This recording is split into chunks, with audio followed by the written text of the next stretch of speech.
Hi friends, this is Revati. I am creating a first video for Varalakshmi Puja cleaning work. So Varalakshmi Puja வந்து Friday வரப்போகுது. So அதுக்கான cleaning work எல்லாமே start பண்ணியாச்சு.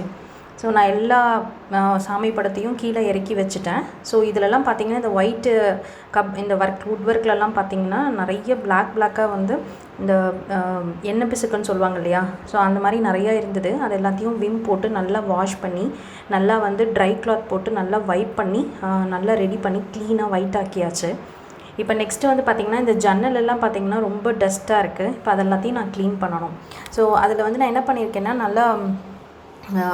நல்லா வந்து first try cloth வச்சு எல்லாத்தையும் நல்லா வைப் பண்ணி அந்த டஸ்ட் எல்லாத்தையும் எடுத்துகிட்டு இப்போ வந்து வெட் கிளாத் வச்சு எல்லாத்தையும் நல்லா வைப் பண்ணுறேன். ஆனால் இது பண்ணுறதுக்கு முன்னாடி நீங்கள் பூஜை ரூம் எல்லாத்தையும் நல்லா ஒட்டடை அடித்து உள்ளுக்குள்ளே இருக்க டஸ்ட் எல்லாத்தையும் க்ளீன் பண்ணிவிடுங்க.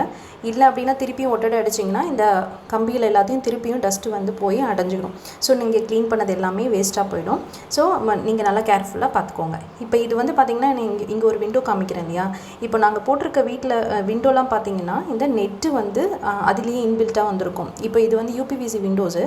இதில் பார்த்திங்கன்னா மஸ்கிட்டோ நெட்டு வந்து பார்த்திங்கன்னா அதுலேயே வந்து போட்டிருப்போம். ஸோ எக்ஸ்ப்ளிசிட்டாக நீங்கள் அதை வந்து வெளியில் எடுத்து வாஷ் பண்ணணும்னு அவசியம் இல்லை.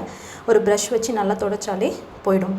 இப்போது இது வந்து பார்த்திங்கன்னா நான் அந்த 2 திட்டு மாதிரி இருக்குது இல்லைங்களா ஒயிட் கலரில், இது வந்து நல்லா டர்ட் ஆகாமல் இருக்கிறதுக்காக இந்த ஒரு ஸ்டிக்கர் ஒட்டி வச்சுருந்தேன். இப்போ அந்த ஸ்டிக்கரை வந்து மாற்ற போகிறேன். ஸோ அதை எடுத்து பீல் பண்ணி அதை தனியாக வச்சுட்டேன். இப்போ வந்து பார்த்திங்கன்னா இந்த பூஜை ரூம் டோரை வந்து நல்லா வெட் கிளாத் போட்டு நல்லா வைப் பண்ணி அதில் இருக்க மண் எல்லாத்தையும் எடுக்கணும். ஸோ நான் டோரை க்ளோஸ் பண்ணிட்டேன். இதுதான் வந்து டோரோட வியூ. இதில் வந்து பார்த்திங்கன்னா 4 மணி இருக்குது. ஸோ நான் வந்து வெட் கிளாத் வச்சு இப்போ நல்லா வைப் பண்ணுறேன்.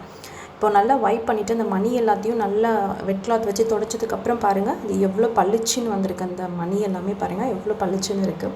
க்ளீனாக ஆகிடுச்சு இப்போது. ஸோ இதில் வந்து பார்த்திங்கன்னா இது புது வீடுன்றதுனால இந்த இடத்துல பார்த்திங்கன்னா அந்த ஹேண்டிலெல்லாம் வந்து டர்ட் இருக்குது. ஸோ அது எல்லாத்தையும் நான் வந்து வைப் பண்ணி எடுத்துட்டேன். இப்போது இது வந்து யூபிவிசி விண்டோஸில் வந்து பார்த்திங்கன்னா இந்த விண்டோஸில் நிறைய இந்த இடத்துல டஸ்ட்டு வந்து அதிகமாகும். அதுக்காக நான் அந்த க்ளீனிங் ப்ரஷ் வச்சு நான் எடுத்துருவேன், க்ளீன் பண்ணிடுவேன். இது வந்து ரொம்ப பழைய காலத்து ஃபோட்டோ. இதை நான் இப்போ வந்து தண்ணி தொடுறதுக்கு முன்னாடி எல்லா ஃபோட்டோஸையுமே வந்து ஒரு ட்ரை கிளாத் வச்சு எல்லா மண்ணையும் எடுத்துகிட்டு வெட் கிளாத் வச்சு நல்லா வைப் பண்ணிவிட்டு அதுக்கப்புறம் வந்து சந்தனம் குங்குமம் போட்டு வச்சு எல்லாத்தையும் நீட்டாக ரெடி பண்ணியாச்சு. இப்போ பாருங்கள் சாமி ரூம் எல்லாத்தையும் க்ளீனாக அரேஞ்ச் பண்ணியாச்சு. எல்லா ஃபோட்டோஸையும் அந்தந்த இடத்துல மாட்டியாச்சு. கீழே வந்து கோலம் போட்டாச்சு. கோலம் வந்து நான் ரொம்ப சிம்பிளாக போட்டிருக்கேன். ஏன்னா திருப்பியும் நான் வந்து வியாழக்கிழமை எல்லாத்தையும் துடைக்கும் போது அந்த கோலத்தை எல்லாத்தையுமே அழிக்கணும். நான் ஆக்சுவலாக லாஸ்ட்டு ஃப்ரைடே தான் போட்டேன்.